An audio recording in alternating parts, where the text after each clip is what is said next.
Digital. Jaguars Digital. Jaguars Drive Time. Brian Sexton, John Oehser, Ashlyn, Sullivan. Jaguars Drive Time starts right now. I don't believe in the separation. I don't believe. I've heard horror stories. I've had a lot of friends get in the coaching profession, and it's almost us versus them. That will never happen here. That can't happen. And Mr. Khan and Trent Baalke agree. This is a collaboration. This is a team. We're all in this together. We win together. We lose together, and there'll be never anything other than that here. And there you have it, head coach Urban Meyer talking about how it was going to work, working through the draft with Trent Baalke and Shad Khan right by his side. And I think we all can agree it was a huge success and really the first test of that relationship. And here we are on Jaguars Drive Time, recapping that draft here with Brian Sexton and John Oehser. And John, I won't lie to you, I was putting the show together with Brian, and we have so much to choose from. It was such a busy weekend with 9 draft picks, and trying to go through every single one is a bit difficult. So we may talk about this for a few weeks if you're okay with that. I like it. And it's with 9 picks, it's obviously, as you said, a lot to choose from. But the good news is there's somebody at the top that we can focus on today. Indeed, Brian, and that is the biggest story is Trevor Lawrence. You can talk about all these other picks, but it always goes back to, I found it funny when I was reading all of these draft grades and how do you grade it. Everyone was, well, you got Trevor Lawrence, so it was an A. I can remember so many times where I thought the Jaguars could beat the Colts because they were missing 2 offensive linemen or Robert Mathis was injured, and Peyton Manning overcame all of it. A great quarterback overcomes all of it. And I think I'm hearing things in my ear. I'm thinking of Trent, our producer, so he can help fix that for me. Trevor is a guy who can overcome that. Absolutely. That's Trent, can you help me?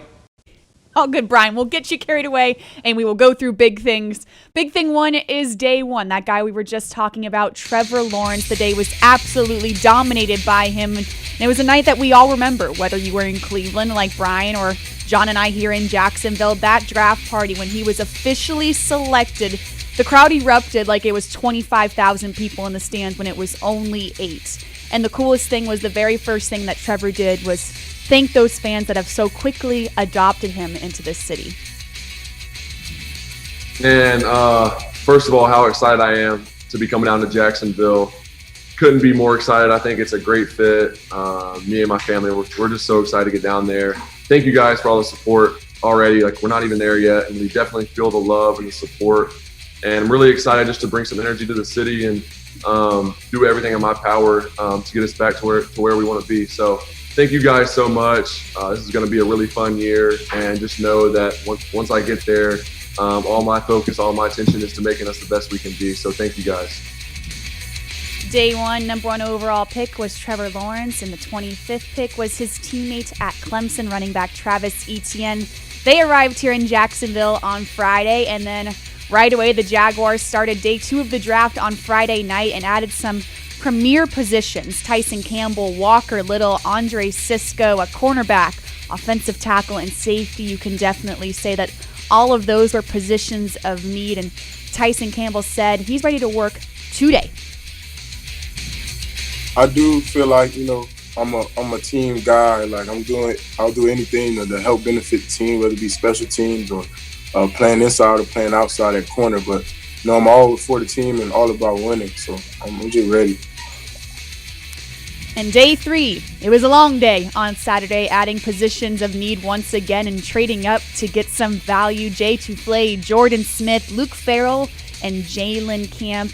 It was interesting here because the Jaguars took several players that either opted out or were dealing with some injuries, and some saw it maybe as a red flag, but Jay Tufele's story and the reason he opted out is something you definitely want to pay attention to. Just with COVID itself, it's just been a life-changing experience, especially the way it's affected my family. Just with everyone getting it, and then my sister who it hit her the hardest in the way that you wouldn't want on anybody.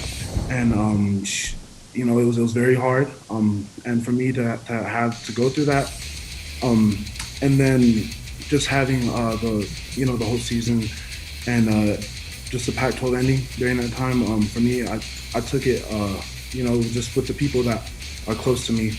I was ready to come out and to prove myself, and everyone that believed in me, that I'm ready to be in this league, and I'm ready to just to come in and be great. And there you have it. Those are big things, and we're going to start right there because that story was pretty incredible, I thought, John. And you saw on social media and some of the fans' opinions where, well, why are we taking a guy that opted out, and there's this negative connotation of not playing and choosing not to play. And it gets a little confusing because the Pac-12 season was canceled. It wasn't up to him. And Jay Tufele's story is pretty remarkable that his sister and his family as a whole really were impacted by COVID, and he chose not to play because of his sister's health. And I spoke to him, and he said, I was a little nervous that teams were going to think negatively of me because I chose not to play.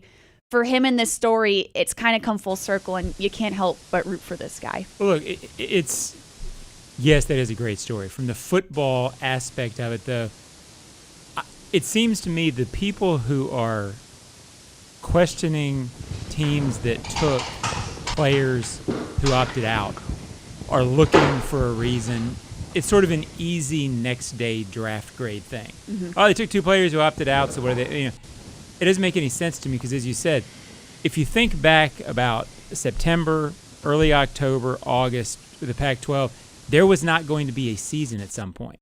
So these guys decided, I'm going to train for the draft, and kept doing that once the Pac-12 season came back. And remember the Pac-12 season, there were teams that played 6 games, 7 games. It was a mess. So it's an easy criticism to make, but it's not a criticism based in anything. And so when you start saying, well, why'd they take Walker Little? Why'd they take Jay? Those 2 factors in that, to me, aren't factors, and my guess is they're forgotten by the time these guys show up to Jacksonville. Completely agree. And Brian, we said that it's kind of overlooked because... Ashlyn. Mm-hmm. Go ahead. I was going to say, it hits with my big theme, which is that this team doesn't need guys to come in and be starters this year. Their big picture isn't 2021. They're starting over, new coach, new quarterback. They're looking at a player's potential, and they're measuring that against a coaching staff that Urban Meyer said would be the best he could assemble. So when they like Jay Tufele or Walker Little, they're looking at guys for 2022 and 2023 and maybe 2027.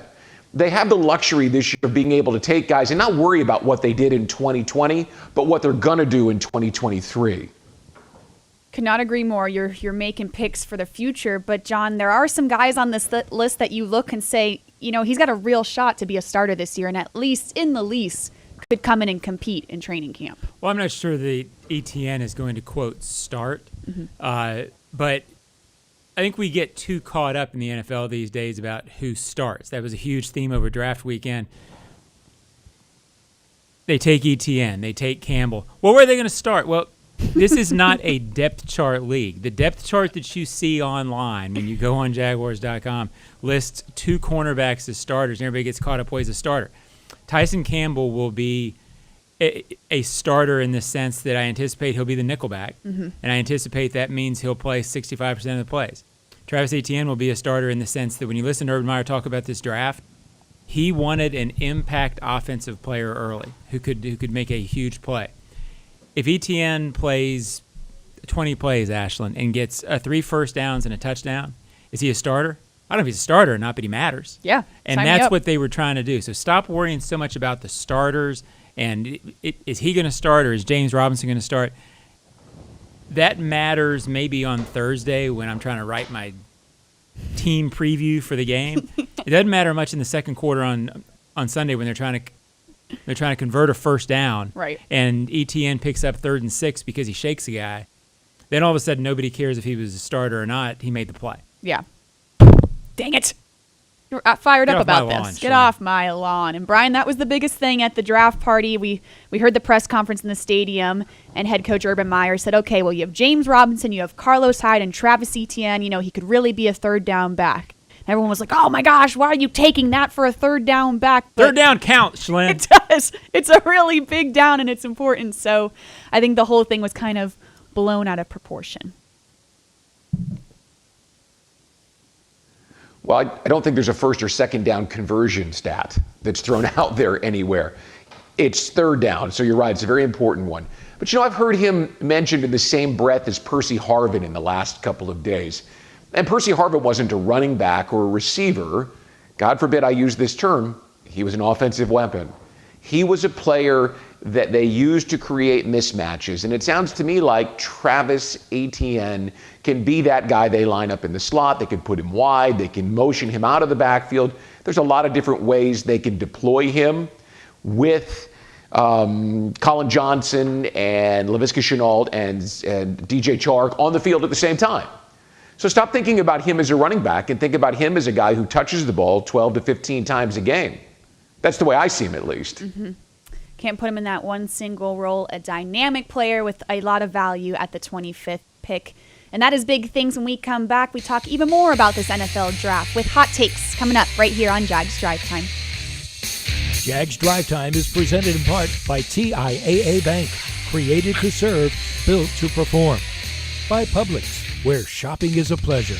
And Baptist Health, changing healthcare for good.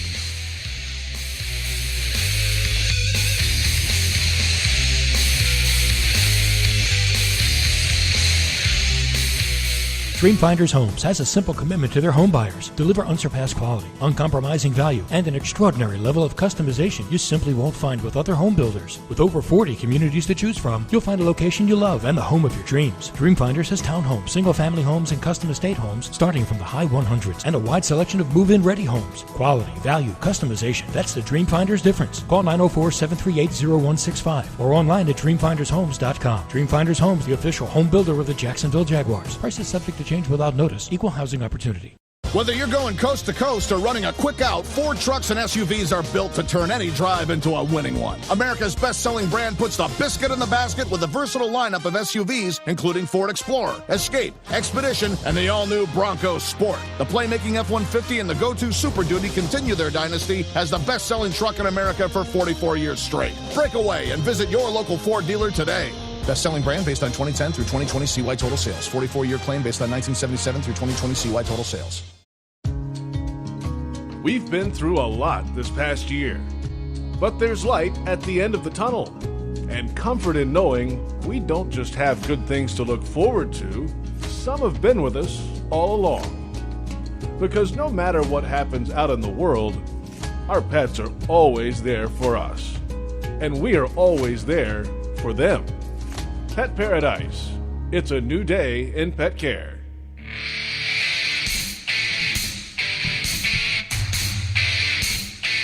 Welcome to a new era of Jaguars football. The reload has begun, beginning with new head coach Urban Meyer. Don't miss out on the best seats before they're gone.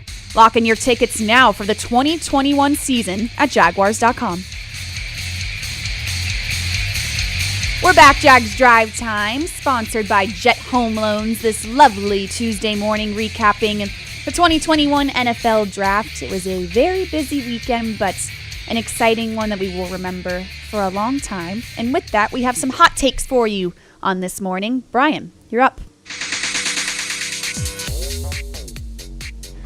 I think that we're going to see that guys like Walker Little and Andre Sisco become long-term starters, right? You want to talk about starters? These are guys who in 2022, and maybe 2021 for Sisco if he's completely healthy, but these are guys who will become cornerstone players. And we'll look back a couple of years from now and remember how folks pointed and said, look, they didn't play in 2020. How can you take a guy in the second round or in the third round if they didn't even play last year? And we'll just dismiss it completely because Both of them have the physical traits, and from people that I talk to, the mental toughness and the intellect to be players of impact. When I watched both of these guys over the weekend and the highlights that were shown on NFL Network, and then some of the video that we used here on Jaguars.com, I saw guys who looked the part, who played the part. I think these are two guys, two tremendous draft picks. And again, I go back to the drum that I'm beating. Big picture guys who you're looking for to be contributors a little bit down the road, as opposed to the Titans or the Chiefs or any of these teams that are in contention right now that are looking at finding a guy who can step in and start right away day one. They don't have to do that. That's going to give them time to continue their development. Agreed. Walker Little especially was a great get there, and everyone once again talking about the injuries and the opt-outs, and this is a guy that had a lot of value where he was picked. All right, John, you had two hot takes. Shall we share the first one? Well, first of all, Walker Little's 2 years removed from an ACL. I would be very surprised if he's not very good very quickly. Mm-hmm. First hot take was that, what's going on with pumpkin beer? We got to get rid of it. It's bad, and I'm not a fan. I've already seen talk about pumpkin beer this year. So that's my first hot take. Yeah, I'm not liking it. Second hot take is slightly more pertinent to what we're talking about. It's this whole tight end situation. It's a crisis, John. It's a crisis. It's like Whitewater or Watergate around here at this point. I get, look, it's a need. Urban Meyer has stated it's a need. It's a need they want to address. First of all, I don't doubt for a minute that they went into the draft trying to figure out if they could address the position. At the same time, if you overdraft that spot, if you are looking at a guy in the second round and you have a choice between a second-round player, say Campbell or Walker Little, who you firmly believe are going to be long-term guys who make your position significantly better, or you've got a tight end on the board that you're like, maybe pumpkin beer. You know, I'm not a fan. You don't take pumpkin beer over a nice hazy IPA if you don't want that. So it's not September. It's not right. So they are going to address tight end. At some point, that guy will come along who's right. But to go into the draft and trade up or overdraft the position just because you think you have a need, it satisfies you for the short term. Mm-hmm. It gives you something to grade on Monday when you're talking about the draft, but it doesn't necessarily make you better on the field out there. Yes, it's a huge, huge need, but it's one of a lot of positions. They'll cover it up, they'll get by with a veteran, and then at some point they'll be able to address it in a big-time way. Yes. Could you imagine if you traded up for that tight end and it turns out to not come to fruition? And I agree. You feel good about it this week, maybe, but in the long-term role, right, it just doesn't make sense. And again, I'm not discounting it as a non-need.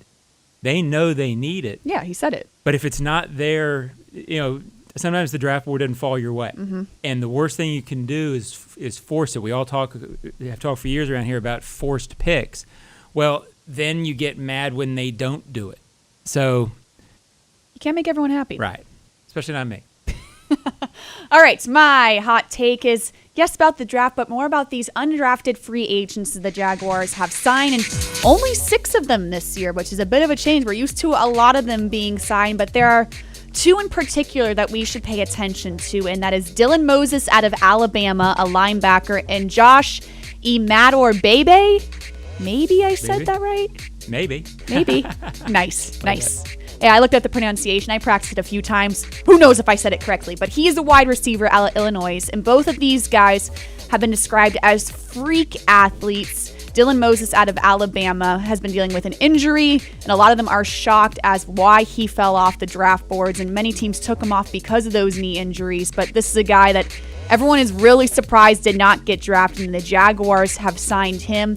And then the wide receiver out of Illinois has a 46.5 vertical, which is a record at the NFL Combine if he were to be at the NFL Combine. These are 2 guys that can contribute, and definitely a steal that they could not get drafted, Brian.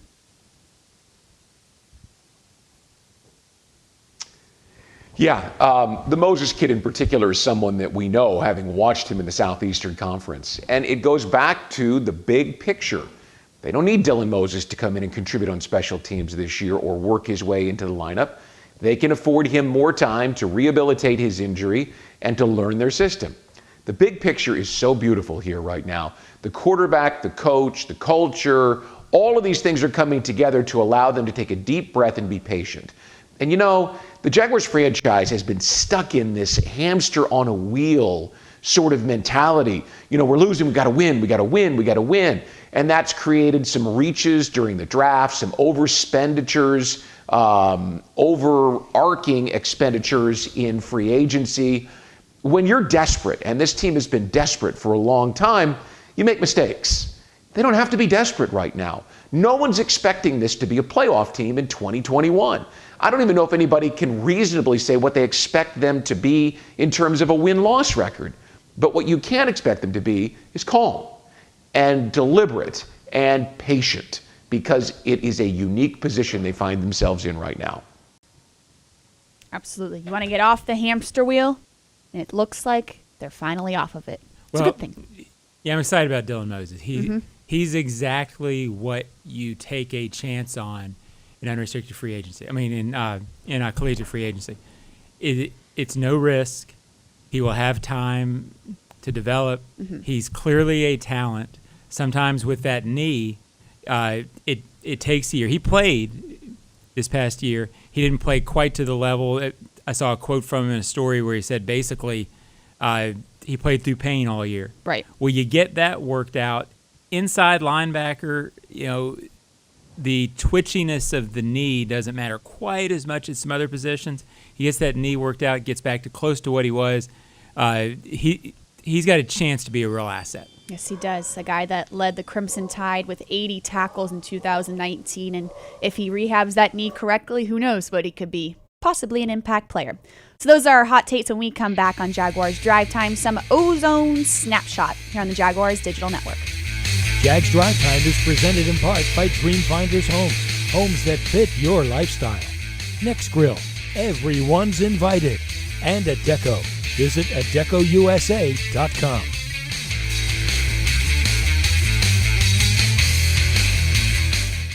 Jaguars fans, whether it's on the field or in your finances, the key to success is a solid plan. From high-yield banking to home lending, into retirement and beyond, TIAA Bank offers solutions that can help you achieve your goals and make the most of your money. It's time for a plan. Start building your legacy today at TIAABank.com/Jaguars. TIAA Bank is a division of TIAA, FSB, member FDIC, equal housing lender, and the official bank of the Jacksonville Jaguars. Pinpoint, the official signage partner of the Jacksonville Jaguars, helps business decision makers like you maximize the impact of their brand. Your company's identification, advertising, and even the words you use make an impression on your clients. With Pinpoint as your coach, you can make sure it's a good impression. Pinpoint provides the creative design and production services for anything you need to enhance your brand, from custom signage to complete marketing solutions. Step up your game with Pinpoint and create the ultimate brand experience for your clients. Visit experiencepinpoint.com. Hi folks, Frank Frangie here for the best barbecue in town. That is Bono's. Head to Bono's today. 15 locations on the First Coast and 6 more at TIAA Bank Field. You see, Bono's is the official barbecue of the Jacksonville Jaguars. You want great barbecue, you want Bono's. Plenty of parking, clean family restaurants, and oh, by the way, the best barbecue you have ever had. So if you want great barbecue, head to Bono's today, the official barbecue of the Jacksonville Jaguars. Treat your pet to their own vacation while you're away on yours. At Pet Paradise, dropping off your 4-legged child is like having a sleepover, minus the sleeping bags and late-night movies, of course, John. Surrounded by friends and doting grown-ups, sleep easier knowing Pet Paradise is always there for your precious pet. Pet Paradise official pet service provided for the Jacksonville Jaguars. This broadcast is Ozone friendly. The Ozone. We're going to Cary, North Carolina. Jake, what do you got for us this morning? What does Urban's acquisitions of cornerbacks Shaq Griffin and Tyson Campbell say about C.J. Henderson? He must be off the team, John, right? First of all, some thoughts on the opening. What about an Ozone Paradise, where you just drop me off for the day and I just hang out? it's a building just for you? That's what we need. I don't think so. As far as this ridiculous storyline, it became a thing right after right after they picked Tyson Campbell. The drama. All of a sudden, we're seeing tweets. Well, what does this say about C.J. Henderson? It says that you need 3 good corners in the NFL to play. This is not 1962 where the opponent has one wide receiver who splits wide and goes out 7 times a game. You have high-tech passing offenses. You're playing in nickel 65% of the time. You're playing in dime a lot more than that. I'm not of the opinion anymore that you need 3 because 3 gives you 3 starters basically in this day and age. You actually need 4 or 5 guys who can play at a high level. They like Sidney Jones, but he has been beset with injuries throughout his career, including last year. So ask yourself, if you're the secondary coach of this team, do you want to go into the season with Shaquille Griffin, C.J. Henderson, and Sidney Jones with Trey Herndon as your sole backup, so that gives you 4. Well, now you're in a situation where if one guy gets hurt, you're down to 3. Yeah. Well, that's not what you want, and you've added premium talent at a spot where most teams would tell you now you ideally want 3 first-round guys back there. It doesn't have to be a first-round player, but that level of player. So I don't think this says anything about C.J. Henderson. Brian, what are you thinking?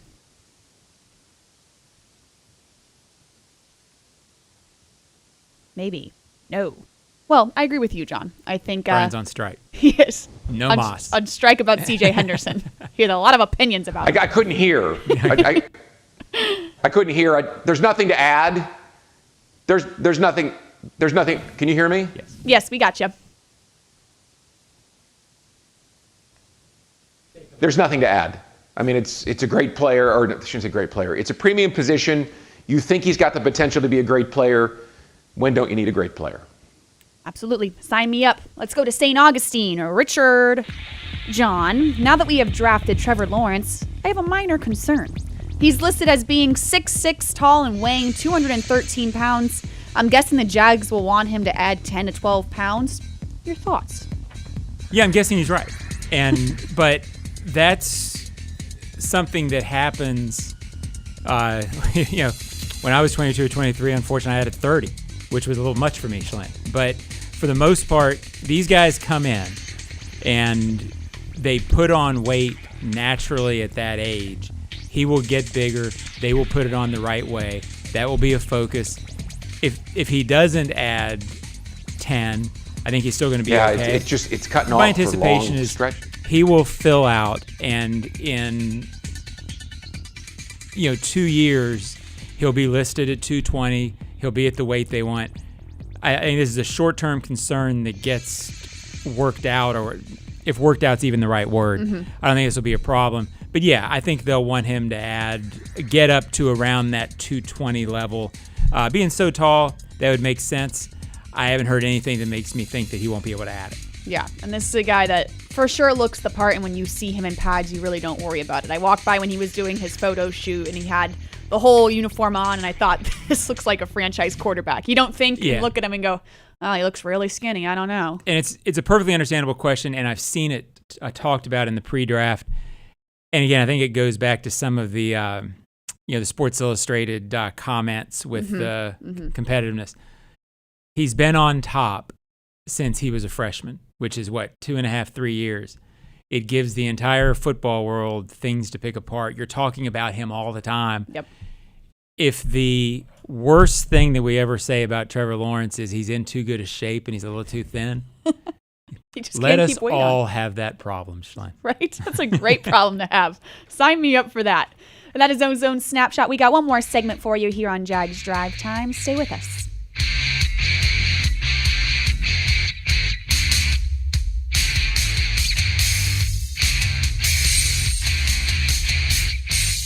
Jaguars fans, here's a great way to pay with pride wherever you go.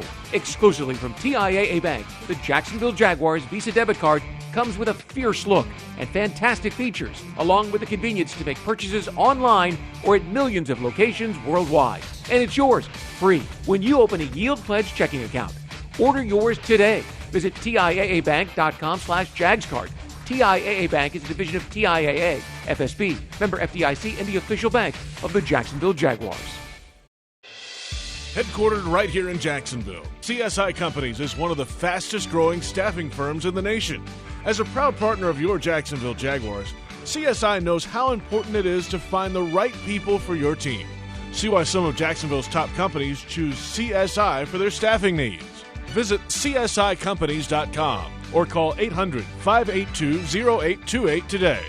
That's 800-582-0828 for CSI Companies. Dreamfinders Homes has a simple commitment to their home buyers. Deliver unsurpassed quality, uncompromising value, and an extraordinary level of customization you simply won't find with other home builders. With over 40 communities to choose from, you'll find a location you love and the home of your dreams. Dreamfinders has townhomes, single-family homes, and custom estate homes starting from the high 100s and a wide selection of move-in-ready homes. Quality, value, customization. That's the Dreamfinders difference. Call 904-738-0165 or online at dreamfindershomes.com. Dreamfinders Homes, the official home builder of the Jacksonville Jaguars. Prices subject to change without notice. Equal housing opportunity.